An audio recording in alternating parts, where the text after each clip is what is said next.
The morning of September 15th, 1942, somewhere in the North Atlantic between Iceland and Greenland, Kapitänleutnant Siegfried von Forstner stood in the cramped conning tower of U-402, scanning the horizon through salt-crusted binoculars. The sea stretched empty in every direction, grey water beneath grey sky, the kind of visibility that made hunting difficult but survival easier. Then, at 0900 hours, the hydrophone operator's voice crackled through the intercom. Propeller sounds. Multiple contacts, bearing 270 degrees. Von Forstner ordered the boat to periscope depth and raised the attack scope. What he saw made him order the scope lowered immediately, certain his eyes had deceived him. He counted again through a second observation, 37 cargo vessels steaming in neat columns, protected by merely 6 escort destroyers. But it wasn't the numbers that stopped him, it was the ships themselves. They looked identical, perfectly uniform, boxy superstructures, single funnels, the same blunt bow design on every vessel. They moved in formation like products rolling off an assembly line, which, von Forstner would later learn, they essentially were. He radioed U-boat headquarters at Lorient with the convoy position, estimating the cargo capacity at over 300,000 tons.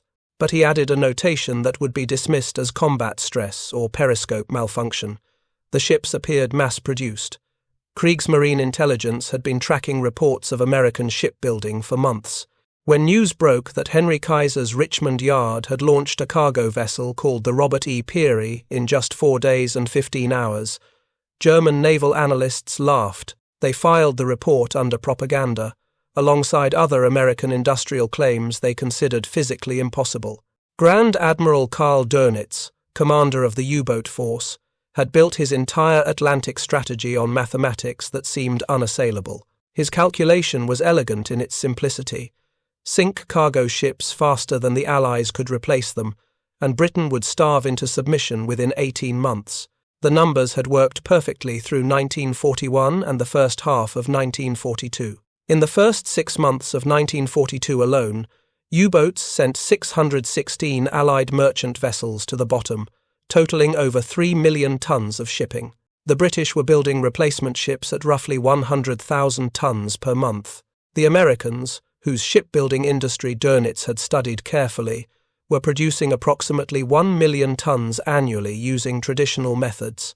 At that rate, the Allies were losing ships 6 times faster than they could build them. If you're enjoying this deep dive into the story, hit the subscribe button and let us know in the comments from where in the world you are watching from today. The German Naval War Staff had calculated that Britain required 7 million tons of imports annually just to maintain minimal function. Anything less would force rationing so severe that industrial production would collapse, civilian morale would crack, and Churchill's government would have no choice but to negotiate peace. By autumn 1942, Britain's merchant fleet had been reduced to below critical levels. Food stockpiles had fallen to less than 3 months' supply. Fuel reserves were equally desperate. Dönitz reported to Hitler in October 1942 that the tonnage war was being won. The mathematics proved it. Then, von Forstner's sighting report reached Lorient, 37 identical ships in a single convoy. Headquarters' response was immediate and dismissive. The assessment must be incorrect. Perhaps the Kapitänleutnant had counted the same ships multiple times in poor visibility. Perhaps these were British vessels that happened to share similar profiles. What headquarters could not accept was what von Forstner had actually seen, evidence that American shipbuilding had undergone a transformation so complete that every assumption underpinning German naval strategy had become obsolete. The ships von Forstner observed were Liberty ships, and they represented an industrial revolution that would rewrite the mathematics of modern warfare. To understand how American shipbuilding achieved what German intelligence considered impossible, one must return to December 27, 1940, when a 58-year-old construction magnate named Henry Kaiser signed his first shipbuilding contract, despite never having built a ship in his life. Kaiser's background was in dams and highways. He had moved millions of cubic yards of earth building the Hoover Dam. He had poured concrete for the Grand Coulee Dam. He understood massive projects, tight schedules, and the organization of thousands of workers toward a single goal. What he did not understand, and what would prove to be his greatest advantage, was shipbuilding tradition. The United States Maritime Commission had approached Kaiser with desperation rather than confidence. Britain was bleeding ships faster than its yards could replace them. German U-boats were operating with near impunity in the Atlantic. Traditional American shipyards, staffed by craftsmen whose skills had passed down through generations, required 6 to 8 months to build a single cargo vessel, using methods that had not fundamentally changed since the wooden ship era. Admiral Henry Land, chairman of the Maritime Commission, needed ships measured in hundreds, delivered in months, not years. The traditional yards had told him this was impossible. Their master shipbuilders explained patiently that vessels were complex structures requiring specialized knowledge, experienced workers, and time-tested procedures. You could not rush the process without sacrificing quality. You could not train inexperienced workers to perform tasks that required years of apprenticeship. You certainly could not treat ships like automobiles rolling off a Detroit assembly line. Kaiser listened to these explanations with the polite attention of someone who had heard similar pronouncements before. He had been told that the Hoover Dam could not be built in 7 years. It was completed in 5. He had been told that the Grand Coulee's concrete pour schedule was impossible. His crews exceeded it. When traditional thinking declared something impossible, Kaiser saw an engineering problem waiting for a solution. His first action was to send his chief engineer, Clay Bedford, to visit the Ford Motor Company assembly plant in Dearborn, Michigan. Bedford spent 3 days watching automobile chassis move down production lines. Workers stood at fixed stations, installing prefabricated components with practiced efficiency. No single worker built a complete car. Instead, each worker performed a specific task, repeated thousands of times until the motion became automatic, perfect, and fast. Bedford returned to California convinced that the same principle could be applied to ships. The idea horrified traditional maritime engineers. Ships were not cars.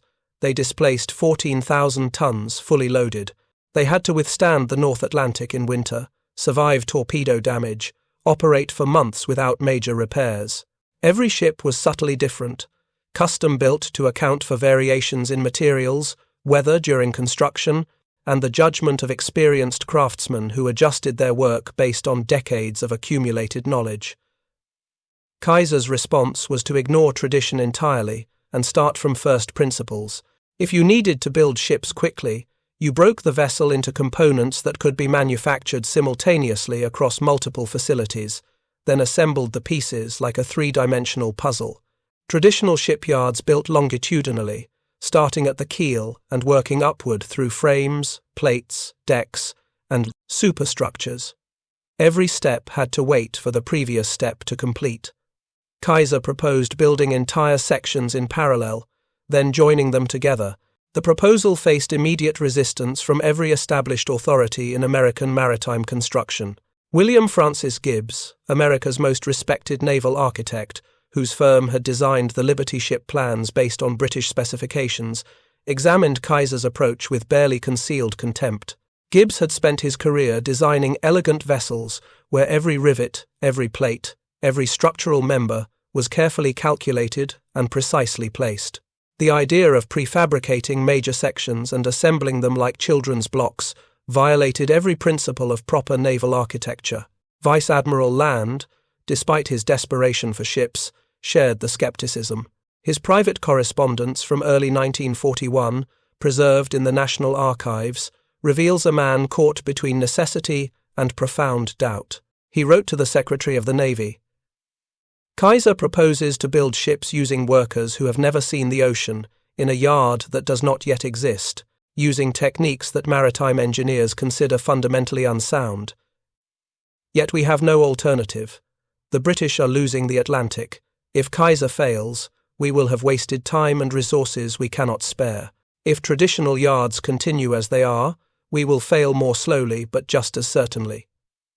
The Richmond, California shipyard rose from tidal mud flats between January and October 1941. Kaiser's construction crews, experienced in building dams but ignorant of maritime tradition, created a facility that looked nothing like an established shipyard. Instead of the massive gantry cranes and covered building halls that characterized yards like Bath Iron Works or New York Shipbuilding, Richmond featured open construction areas surrounding 7 parallel building ways.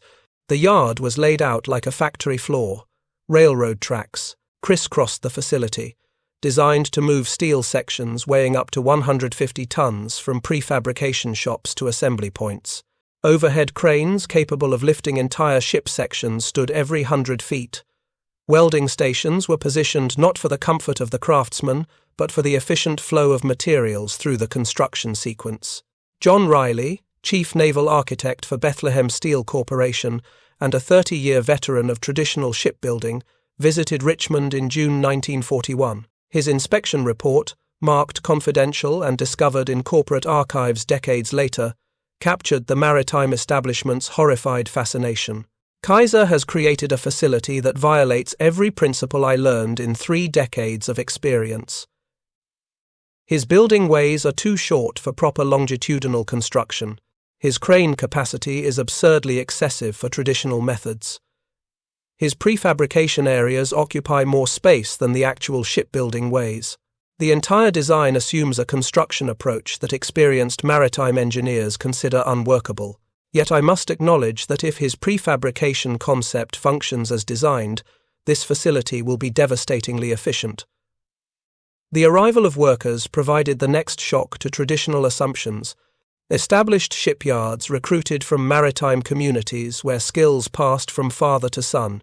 A proper shipfitter spent 4 years as an apprentice, learning to read complex drawings, select appropriate materials, judge the quality of riveted joints, and make the 1,000 small decisions that turned blueprints into functional vessels.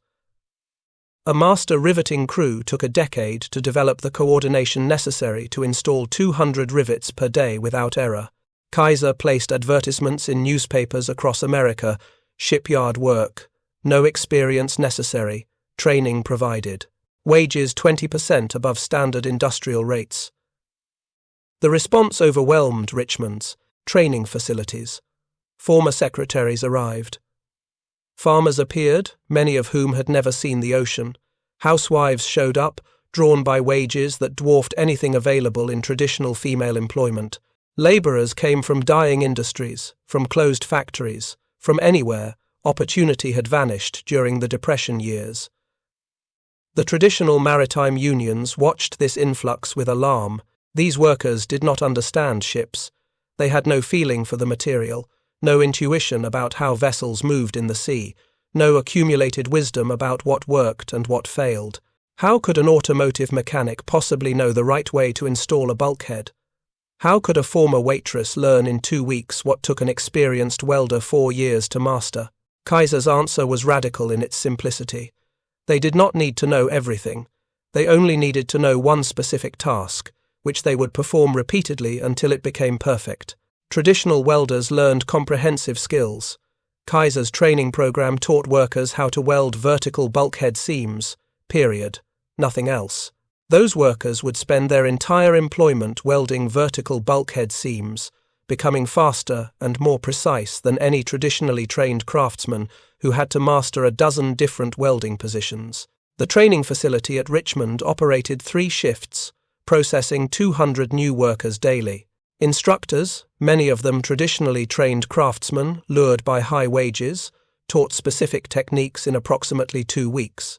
A woman who had worked as a secretary 2 months earlier would emerge from training qualified to weld horizontal deck plates, not hull curves, not pipe connections, not complicated joints between dissimilar materials, just horizontal deck plates, which she would weld for the next year until the motion became as natural as breathing. Marine Superintendent Albert Wooding, interviewed by Fortune magazine in 1943, explained the efficiency revolution. Traditional shipbuilding requires comprehensive workers who can perform any task, but must constantly shift between different jobs as construction progresses. Kaiser's approach assigns specific workers to specific tasks they repeat endlessly. A traditional welder might install 50 different types of joints during a ship's construction, achieving competent results on each. A Kaiser welder installs one joint type 5,000 times, achieving perfection through repetition. The traditional approach produces versatile craftsmen. Kaiser's approach produces specialists whose narrow focus delivers precision and speed traditional methods cannot match. The prefabrication strategy reached its full expression as worker experience accumulated through late 1941. Instead of assembling ships piece by piece on the building ways, Richmond fabricated entire sections simultaneously across the facility. While one crew assembled a bow section in prefabrication shop number 3, other crews built stern sections in shop number 7, deck houses in shop number 1, engine rooms in shop number 4, and bulkheads in shop number 2. Each section proceeded independently, constrained only by the pace of the slowest component. When sections reached completion, massive cranes lifted them onto the building ways in a choreographed sequence that took hours instead of months. Traditional yards assembled engine rooms plate by plate, frame by frame, taking weeks to create the space, then additional weeks to install the massive triple expansion steam plant inside a cramped, partially complete compartment. Kaiser's crews assembled the entire engine and its mounting structure in an open workshop over 5 days, tested the installation for leaks and alignment, then used cranes to lower the complete assembly into a fully prepared engine room in a single 8-hour operation. The first Liberty ship launched from Richmond required 197 days from keel laying to delivery. Traditional yards achieved similar timeframes, leading many observers to dismiss Kaiser's approach as merely an expensive reorganization that delivered no real advantage. But the second Richmond ship required 169 days. The fifth ship took 128 days. The 10th ship was delivered in 97 days. By spring 1942, Richmond was completing Liberty ships in an average of 70 days, matching the performance of America's most experienced traditional yards, despite employing a workforce that 6 months earlier had never seen a ship. More disturbing to traditional authorities, Kaiser's construction time continued falling. Each ship benefited from lessons learned building the previous vessel. Workers became more efficient. Supervisors identified bottlenecks and eliminated them. The prefabrication sequence was refined based on actual construction experience rather than theoretical planning. Vice Admiral Howard Vickery, Vice Chairman of the Maritime Commission and a career naval officer who had initially fought against Kaiser's simplified specifications, documented his transformation from skeptic to advocate in commission meeting minutes. In January 1942, I opposed Kaiser's request to reduce drawing specifications, arguing that ships are not automobiles and maritime construction requires precision. By March, Kaiser's yards were outproducing our traditional contractors by 40%. By June, the gap had widened to 70%. I learned an uncomfortable truth. Perfection is the enemy of sufficient. Kaiser's ships were not beautiful. They were adequate, and adequate ships delivered more cargo than perfect ships still under construction. The quality debate raged through maritime circles during 1942, Kaiser's critics, and they remained numerous among established shipbuilders, pointed to every defect, every shortcut, every deviation from proper procedure. Liberty ships leaked, their engines vibrated, their deck plates showed visible warping, the welded seams lacked the mechanical redundancy of riveted joints. These were not proper ships. They were floating compromises that would probably survive a few voyages before mechanical failures forced their retirement. If you find this story engaging, please take a moment to subscribe and enable notifications. It helps us continue producing in-depth content like this. The critics had legitimate concerns. Early Liberty ships did suffer from structural problems that would eventually kill sailors and sink vessels. But in autumn 1942, with Britain's survival hanging by increasingly thin threads, adequacy mattered more than perfection.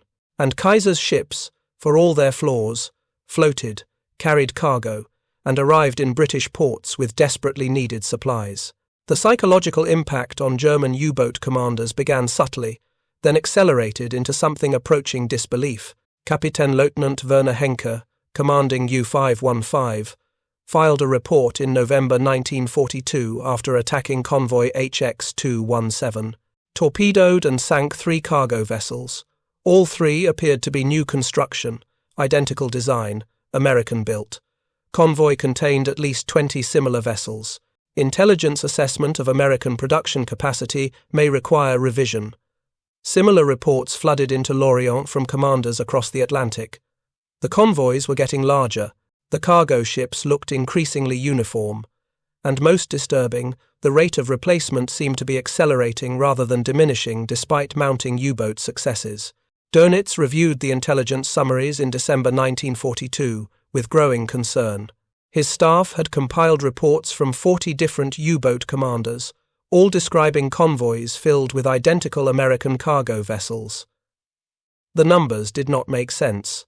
Traditional intelligence estimates suggested American shipyards could produce perhaps 20 to 30 cargo ships per month, using their most optimistic projections. Yet convoy observations suggested the Americans were launching far more than that. The breakthrough in German understanding came from an unlikely source. A Luftwaffe reconnaissance flight over Chesapeake Bay in January 1943 captured photographs of American shipyards that were forwarded to naval intelligence. Photo analysts counted the ships under construction at a single-yard complex. 16 Liberty ships in various stages of assembly, spread across building ways that seemed impossibly close together. One analyst noted in his report, "If this represents a single yard's capacity, and intelligence indicates the Americans have constructed 18 such yards, their potential monthly production could reach 100 vessels or more. This seems physically impossible, but the photographic evidence is unambiguous." Dönitz called a conference of his senior staff in February 1943. The purpose was to reassess the tonnage war calculations in light of mounting evidence that American production had exceeded all previous estimates. The meeting minutes, captured after the war and now housed in the U.S. National Archives, reveal the moment German naval leadership confronted a mathematical reality that destroyed their strategic assumptions. Dönitz began by reviewing the original calculations. To strangle Britain, U-boats needed to sink 700,000 tons of Allied shipping per month consistently. This target had been achieved only once, in November 1942, when U-boats sent 703,000 tons to the bottom. But that success had come at terrible cost. 15 U-boats lost in a single month, representing over 7% of the operational fleet. Korvettenkapitän Günther Hessler, Dönitz's son-in-law and chief of operations, presented the revised intelligence assessment. American shipyards are now launching an average of 3 Liberty ships daily. Each vessel displaces 14,000 tons. Monthly American production alone now exceeds 1,200,000 tons. British and Canadian yards add approximately 300,000 tons monthly. Combined Allied construction now totals 1,500,000 tons per month, double our sinking rate even during our most successful month. The room fell silent as the implications registered. The mathematics had reversed. Instead of sinking ships faster than the Allies could replace them, U-boats were now sinking ships slower than American yards could build them. Even if every U-boat achieved perfect success on every patrol, the tonnage war was being lost. Fregattenkapitän Eberhard Gott, chief of U-boat operations, asked the question every officer in the room was thinking: how did American production increase so dramatically in less than 2 years? The answer lay in Kaiser's revolutionary approach, though German intelligence never fully understood the details. What they observed were the results: ships appearing in weeks instead of months, workers building vessels after weeks of training instead of years of apprenticeship, yards operating with an efficiency that violated every assumption about maritime construction. The scale of American shipbuilding by mid-1943 exceeded anything in human history. The 18 yards building Liberty ships employed approximately 250,000 workers. Of these, over 40,000 were women. Another 60,000 were African Americans.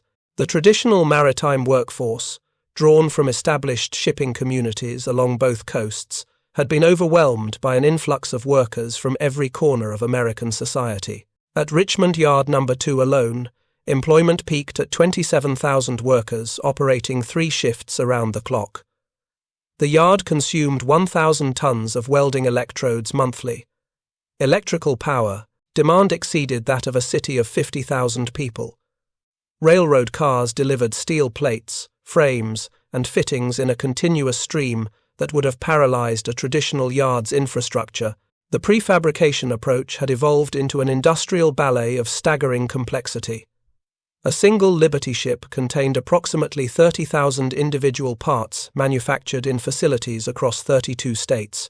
Boilers came from Pennsylvania, engines arrived from Ohio, propeller shafts were forged in Illinois, anchor chains were manufactured in Connecticut, deck winches came from Wisconsin, steering gear was built in California. All these components converged on Richmond's railroad sidings according to schedules coordinated down to the hour. Any delay in any single component threatened the entire construction sequence. Yet the system worked with a precision that would have seemed impossible to observers just 2 years earlier. The construction sequence itself had been refined into a production line that would have satisfied Henry Ford. On day 1, the keel sections were laid on the building ways. On day 3, bottom plates were welded into place. On day 5, the first deck framing was installed. On day 8, bulkheads were positioned. On day 12, the engine room section, pre-assembled and tested, was lowered into place by crane. On day 15, the deck house was installed. On day 20, the superstructure was completed. Every operation proceeded according to a master schedule displayed on massive boards in the yard's control center. Supervisors tracked progress hourly. Any deviation from schedule triggered immediate investigation and correction. The system resembled military logistics more than traditional craftsmanship, and it worked precisely because Kaiser had abandoned the assumption that ships required artistic judgment and had embraced the reality that ships were engineering problems with engineering solutions. By July 1943, American shipyards were launching an average of 3 Liberty ships daily, exactly as German intelligence had feared. The cumulative production by that date exceeded 800 Liberty ships, representing over 11 million tons of new cargo capacity. This exceeded the total merchant tonnage of Germany, Italy, and Japan combined at the start of the war. The impact on Britain's survival was immediate and measurable. Food imports, which had fallen to critically low levels in early 1943, stabilized and then began increasing. Fuel stockpiles rose as American tankers delivered petroleum products faster than U-boats could sink the carriers. War material flowed into British ports in quantities that made possible the massive build-up for the eventual invasion of Europe. Churchill acknowledged the transformation in a speech to Parliament in September 1943. "We have survived the darkest period of the Battle of the Atlantic. The shipping crisis that threatened our very existence has passed." American industrial capacity, applied with a thoroughness and scale that defies traditional conception, has provided the vessels necessary not merely to survive, but to plan for ultimate victory. The German response to American shipbuilding came too late and with too little force. Dönitz requested and received authorization to increase U-boat production dramatically. Construction yards in Germany went to 3-shift operations. Training facilities expanded to process more crews. New U-boat types with improved capabilities were rushed into service. But every German response took months to implement, while American shipyards continued launching 3 Liberty ships daily without interruption. The mathematics became increasingly brutal. In May 1943, U-boats suffered catastrophic losses in what German submariners called Black May. 41 U-boats were destroyed, more than had been lost in the entire first 3 years of the war.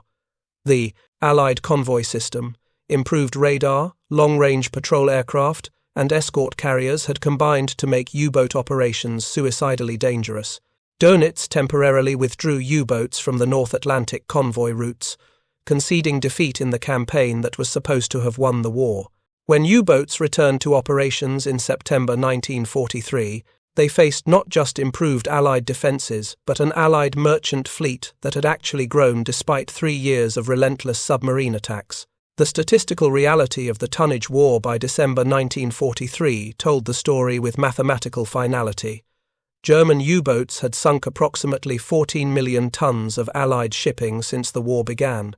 American shipyards alone had built over 20 million tons of replacement vessels, with production accelerating rather than declining.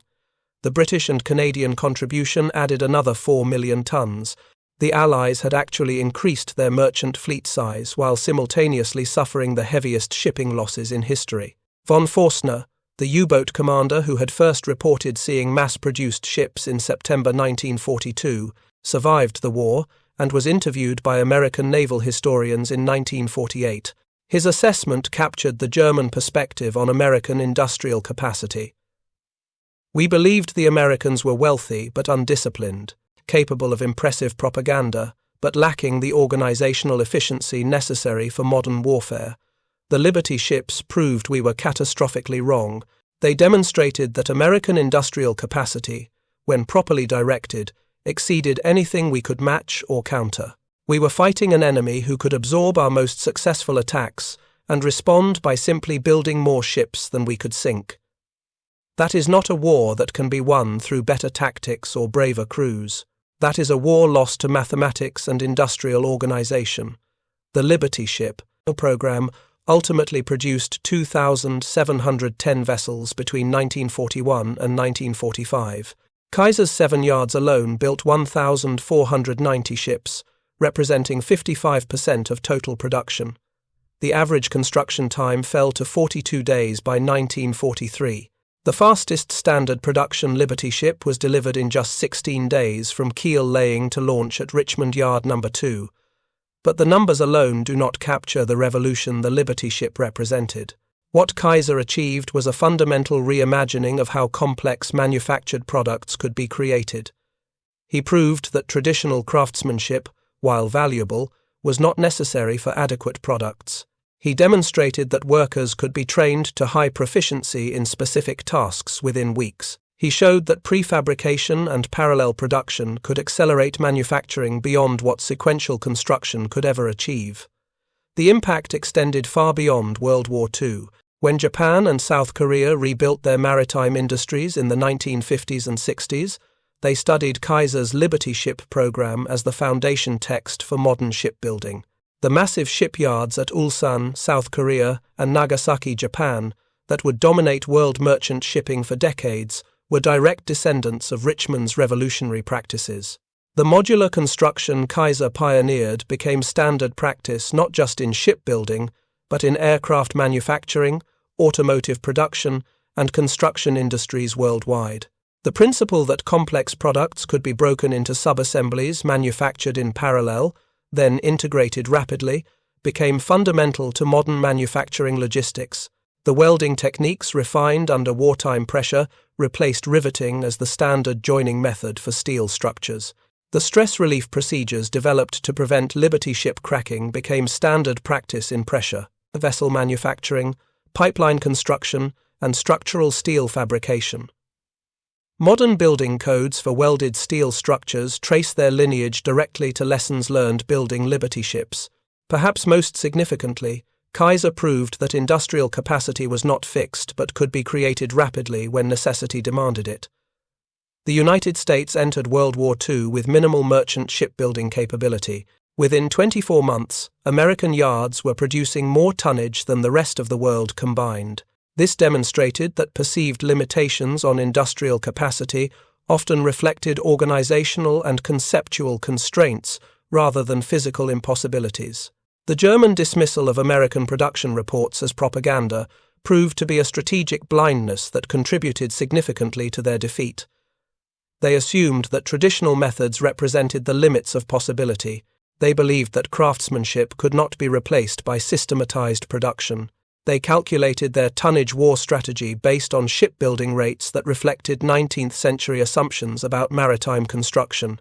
Kaiser, unconstrained by maritime tradition and uninterested in conventional wisdom, simply reorganized shipbuilding as a manufacturing problem and solved it with manufacturing solutions. The Germans laughed at reports of ships built in 4 days because such speed violated everything they knew about shipbuilding. What they failed to understand was that Kaiser had changed what shipbuilding meant. The Liberty ships were not beautiful vessels. They vibrated, leaked, suffered from structural weaknesses, and would never be mistaken for elegant maritime architecture. But they floated, carried cargo, and appeared in numbers that overwhelmed every German attempt to sink them faster than they could be replaced. Adequacy multiplied by thousands defeated perfection multiplied by dozens.